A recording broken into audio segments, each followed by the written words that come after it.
Welcome to Proclaiming Justice, a podcast from PJTN that focuses the light of truth on vital issues in today's headlines that impact every American. I'm your host, Laurie Cardoza-Moore, founder and president of Proclaiming Justice to the Nations, and I'm here to educate, motivate, and activate you to action. I want to arm you with the truth and the facts you'll need to fight and preserve our constitutional republic and uphold the Judeo-Christian values our nation was founded upon.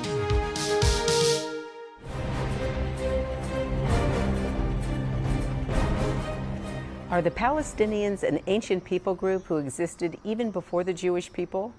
Where does the word Palestine come from? What is the historical truth of the Palestinians, and what are their claims to the land of Israel? Are the Palestinians merely an Arab invention to help destroy Israel? Today on Focus on Israel, we'll go deep into the issue of just how this group of Arabs became known as Palestinians.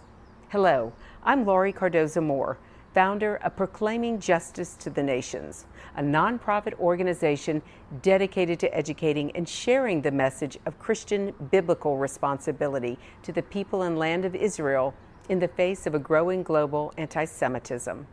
Proclaiming Justice to the Nations was birthed to stop the silence, to wake up Christians and people of conscience to the realities of a world bent on destroying Israel and the Jewish people.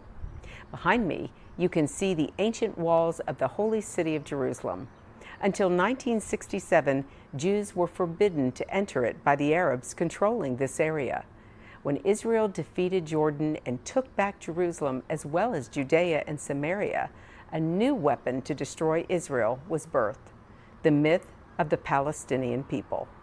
In 1969, Israeli Prime Minister Golda Meir stated that there is no such thing as the Palestinian people.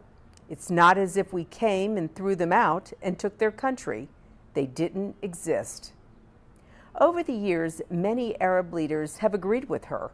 In 1937, Oni Abd al-Hadi made this statement to the Peel Commission: "There is no such country as Palestine. Palestine is a term the Zionists invented. There is no Palestine in the Bible. Palestine is alien to us."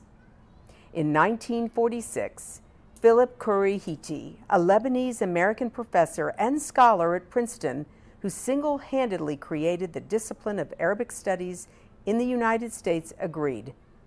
As the first Arab witness at the Anglo-American Committee of Inquiry on Palestine, he explained that there was actually no such entity as Palestine, never had been.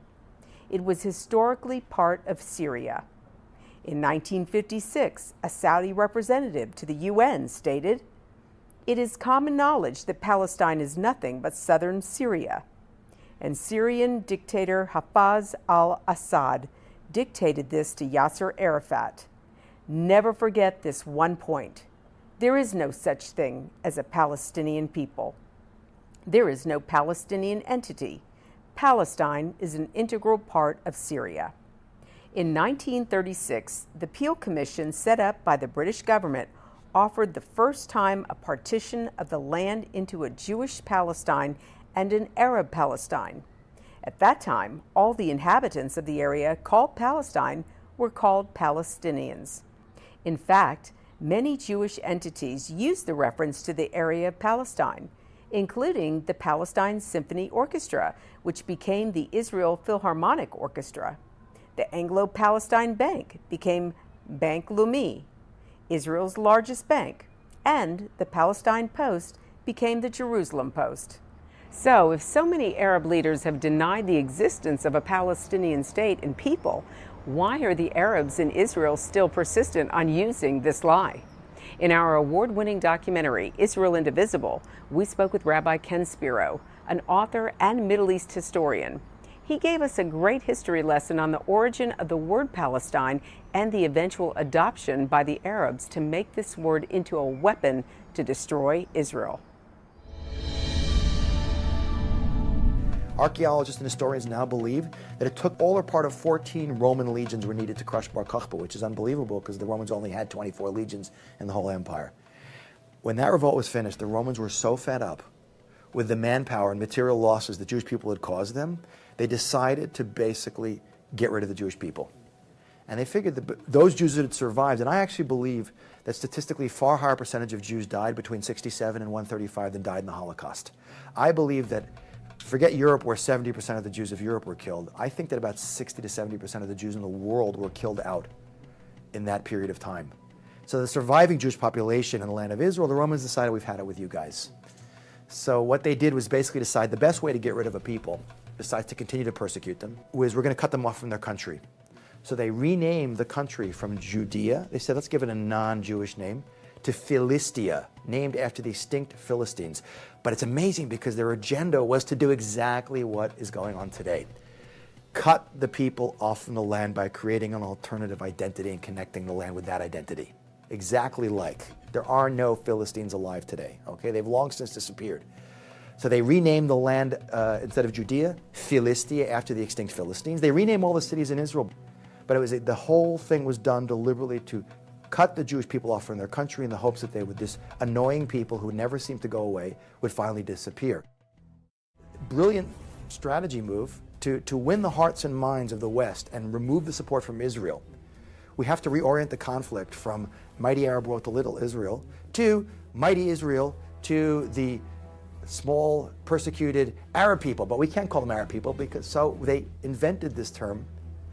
The Palestine Liberation Organization was created in 1964, Ahmed Sukkari. And the goal was to reorient the conflict and change history.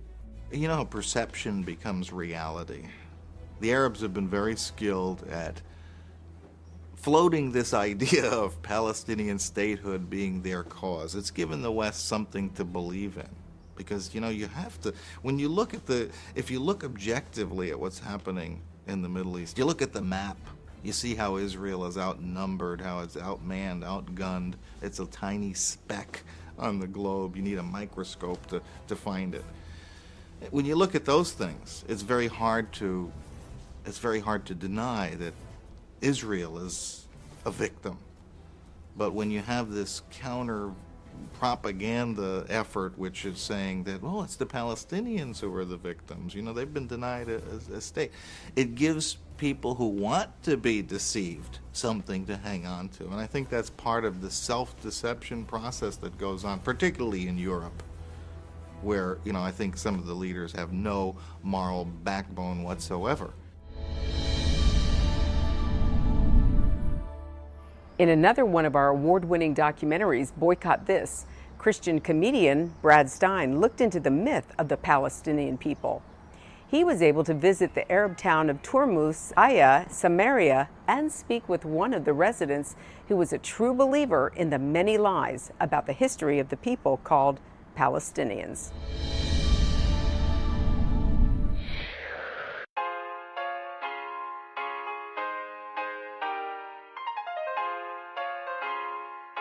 My house is right over there. Mm-hmm. So your people, Palestinians, have been here how many? We've been here from the time of Adam and Eve. So that was, were they called Palestinians then? I don't even know what they were called. We are all, well, the Canaanites. Okay. This is the land of Canaan, and Canaan is an Arabic word, and the old Palestine, is Palestine an Arabic word? I don't know the difference. Well, Palestine it may be it's thousands of years old. You know, we say Palestine. Okay. Palestine. So do you spell it the same though with the P? No, with an F. Okay. Palestine or Philistine. That's Palestine. So this is what Arabs named themselves was Palestinians? Well, we're right. Okay. And also we call it the countries of Sham, or the Bilad al-Sham, which includes Palestine, Jordan, Syria, Lebanon. So like biblical names, I mean, that are Palestine. If you look at a Bible that's been printed 200 years ago or 300, you will find the word Palestine in there. Okay. The Bible always says Palestine. But the word Muslim or Muslim came from the prophet Abraham. Oh, okay. He's the one that called his followers Muslims. And the word Muslim means submission to God. And the Jews themselves, when Muhammad was preaching after the year 610 AD, half of the Jews in Saudi Arabia, they converted to Islam. Okay. more than half of them. So the Jews, most of them, they became Muslims. The Christians too. That's why you only see very few Christians, very few Jews here. Before 1948, which was the year that they occupied Palestine, and we were kicked out by force, we became refugees, there wasn't, I don't know, maybe 5 or 6 Jews used to live in Palestine. The present Palestinian Authority, I don't support it. They don't represent me. Well, as long as there is Israel, there is no peace in Palestine or in the world. You know, the Jews, the Zionist Jews, are creating trouble all over the world. They did 9/11. They are the reason behind the First World War. They caused the Second World War. Millions of people died on this earth because of the Zionist Jew. Okay. Would a two-state solution work? No, it's not going to work. They don't want peace. These people don't want peace. The Jew, the Zionist Jew, you cannot take his word. Okay. You have to know that. You cannot take his word, and these people are different from me and you. If you could choose a Palestinian leader that you think would represent the best, because you said the other ones aren't good, that they are under the British control, who would you choose to represent you in a way you think would be fair to Palestinians? Well, whoever pick up a gun and liberate Palestine, that's my leader. That's the one that represents me. But there's none out there right now that you think could be that person? No. Maybe you? No, I hope so. Okay. Maybe.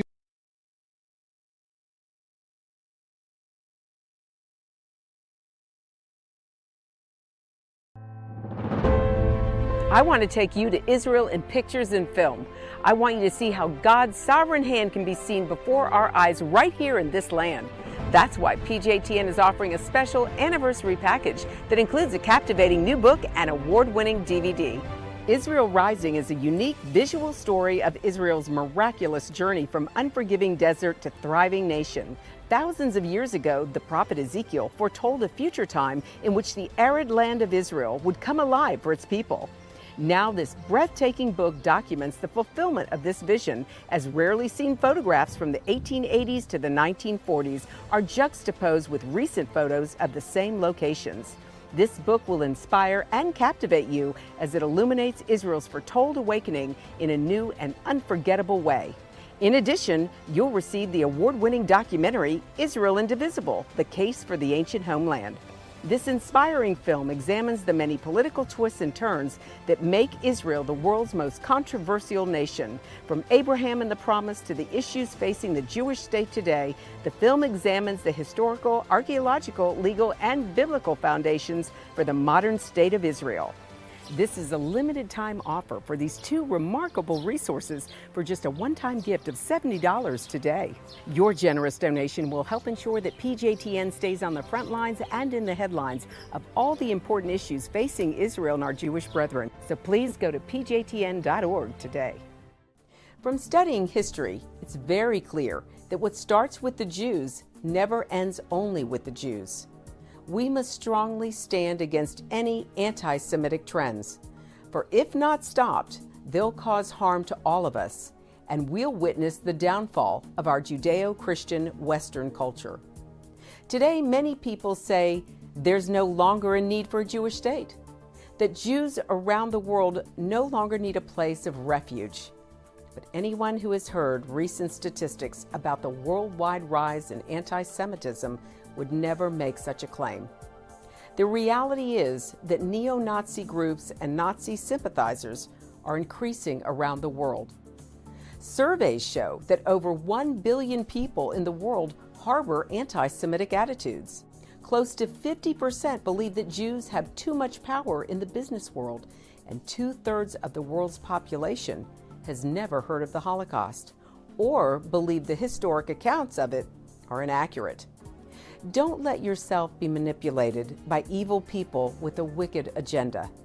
When the self-serving villains are in control, good people from all religions suffer. Muslims, Christians, and all people of conscience should stand proudly and show respect for a country that gives so much to the world in so many ways. Do your part, do your research, and do what you can to make a difference. Because what happens in Israel does affect us all. This is not just a Jewish or just an Israeli problem. This is a problem for all humanity, for each and every one of us who believe in freedom and human rights. Learn more about what you can do at pjtn.org.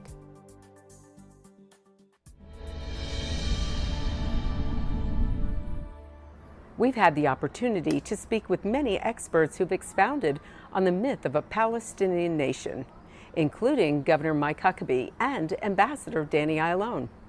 Danny Ayalon is an Israeli diplomat, columnist, and politician.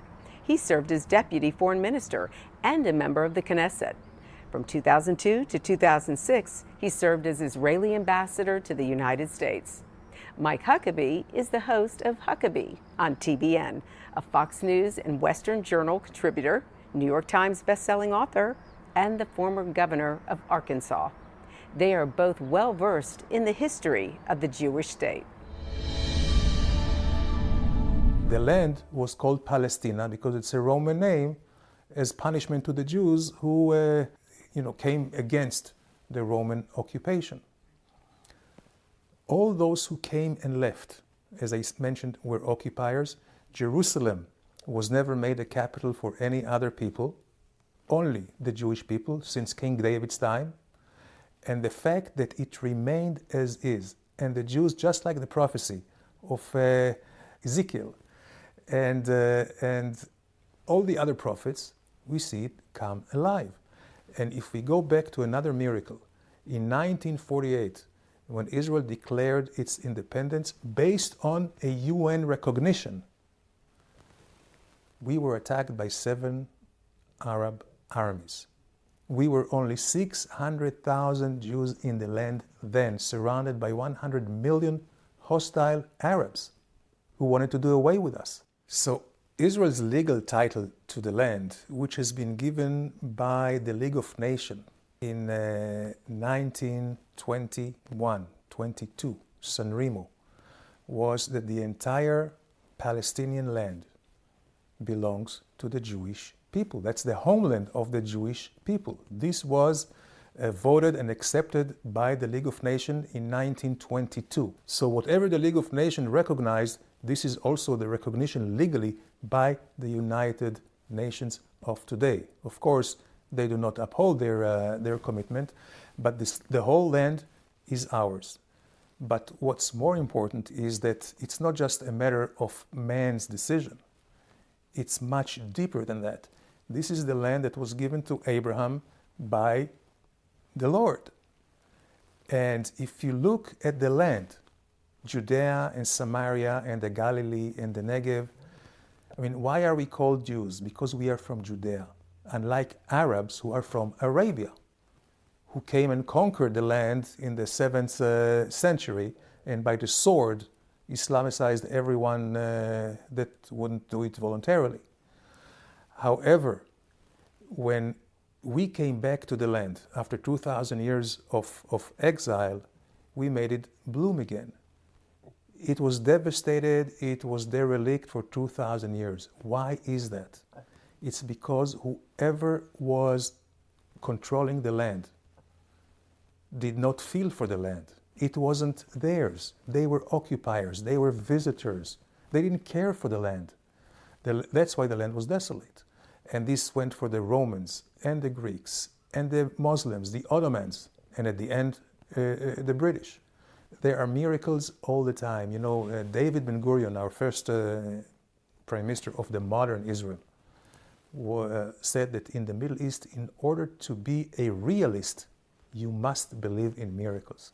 And it is a miracle after miracle. First of all, the miracle of the return after 2,000 years of Jews from 4 corners of the world coming. And then surviving a war when we were outnumbered 1 to 100. And after that, beginning every decade, we had more attacks in 56, in 67, in 73, in 82, and all the terror in between. And not only we survived, but we thrived. And the fact that we are now a strong and proud nation in terms of the economy, technology, agriculture, culture itself, and just to think that only 75, 80 years ago, we were down at the ashes of the crematorium. What's more important to us is our heritage. What's more important to us is our faith and our claim to the land. And the message that I want to give is that the Jewish land belongs to the Jewish people, just as the Jewish people belongs to the Jewish land. And this is full stop. Doesn't need any more explanation, any apologies. This is a fact of life. This is something that can be read in history. This is something that you see in archaeology. There is no inch of Judea and Samaria and the rest of the land of Israel that you cannot find 4,000 years of rich Jewish culture. Another issue that Israel has to deal with now, like no other country in the world, is to prove and claim our ownership to the land. We are the only people that have to claim or to prove that this is our land. Well, we do have the proof. We have the proof in the Bible, we have the proof in the archaeology, history, and the maps, and yet people are trying to rewrite this history. I don't know any other country in the world that has to prove that the land is theirs.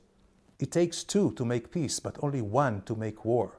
So all those who are trying to put the pressure on Israel with the BDS should just flip and understand that the pressure should be on the Palestinians who still teach their children from first grade that Israel should be erased from the map of the world, that they should claim the entire land, that they call Jews sons of pigs and dogs, that do not allow to have any Jew in their land. Laurie, I've been going to Israel since 1973. My first trip was when I was 17. I've been so many times I've lost count. I mean, we're dozens and dozens of times that I've been there. So I've seen this country now over the past 46 years. I've seen remarkable things. And when I talk about Israel, I speak not what I've read or what I've heard, but what I've personally witnessed, seen, and experienced. There are so many lies that are being told about Israel. One of which is that they're just brutal to the Palestinians. First of all, Jews are Palestinians. And until 1962, there was no such thing as a Palestinian in terms of some unique country or culture. And when people challenge me on that and say that, well, that's not true, I tell them, go rent the movie Exodus with Paul Newman. Because up until then, 1962, when Yasser Arafat co-opted the term and created out of thin air a people called the Palestinians, anyone who lived in that geographical region was called a Palestinian. Correct. Such every Jew was called a Palestinian. And that movie, which was, I think, produced in 1960, when they're talking about Paul Newman and the other Jews who were coming on the boat, the Exodus, they talked about them as these Palestinians. So this, first of all, is a misnomer. Right. But the biggest lie that's being told is that Israel is oppressive and they're trying to make it so that the Palestinians can't live. Here's the simple fact. The Palestinian Authority takes money that it gets. It's the most corrupt government imaginable. And it takes the money and just steals it. Right. And it doesn't go to build schools No. and streets and sewers and water treatment plants and parks and curbs and gutters. It goes to enrich the political leaders. The only time the money goes to the people is if one of the, I call them so-called Palestinians, murder a Jew, their family gets a pension for life. Yeah. And they name a park or a school after them. They become heroes. They do parades for them. Not because they saved a life, but because they murdered a life. Right. Those are the kind of things. One other example. SodaStream, which is a company a lot of Americans are familiar with because they probably had the device in their home and may still have, an Israeli company. And I went to the SodaStream factory in Judea. 1,100 people work there. I spent the better part of a day. And it was fascinating because of the 1,100 working, 600 were Palestinian, 500 were Jews. They worked side by side. They got along beautifully. Men, women, Muslim, Jew. It was an amazing thing to see. But we don't hear that in the press. You never hear it. Those Palestinians working in that factory received 4 times the wage they had ever received, ever, under the Palestinian Authority. They were thrilled. They had full health and dental benefits. Right. They had 4 weeks paid vacation. They even had lunches and breakfast provided at the facility. They loved working there, Right. and they had a great relationship. It was a peaceful. The BDS movement put so much pressure on SodaStream and continued to say, boycott this company because they're in, they use the term occupied territory. Yeah, it was occupied by the people to whom God gave it. Right. Because it was Judea. And eventually SodaStream moved and shut that plant down completely because they couldn't afford the pressure they were getting. So what happened to the 600 Arab workers? They all lost the best job they ever had in their lives, and they went back to living in poverty. Now, how did that help them? It didn't. It hurt them tremendously. Absolutely. That's what's not being told. Absolutely. Well, in closing, Rashida Tlaib, Ilhan Omar. These are very frightening people to me because they not only say ridiculous, absurd, and hateful anti-Semitic things, but they get away with it. Right. They're not held accountable, and we should be concerned. Absolutely. Governor, as always, I appreciate your time, sir. God bless you for Laurie, all great you to do. be with you. Thank you so much.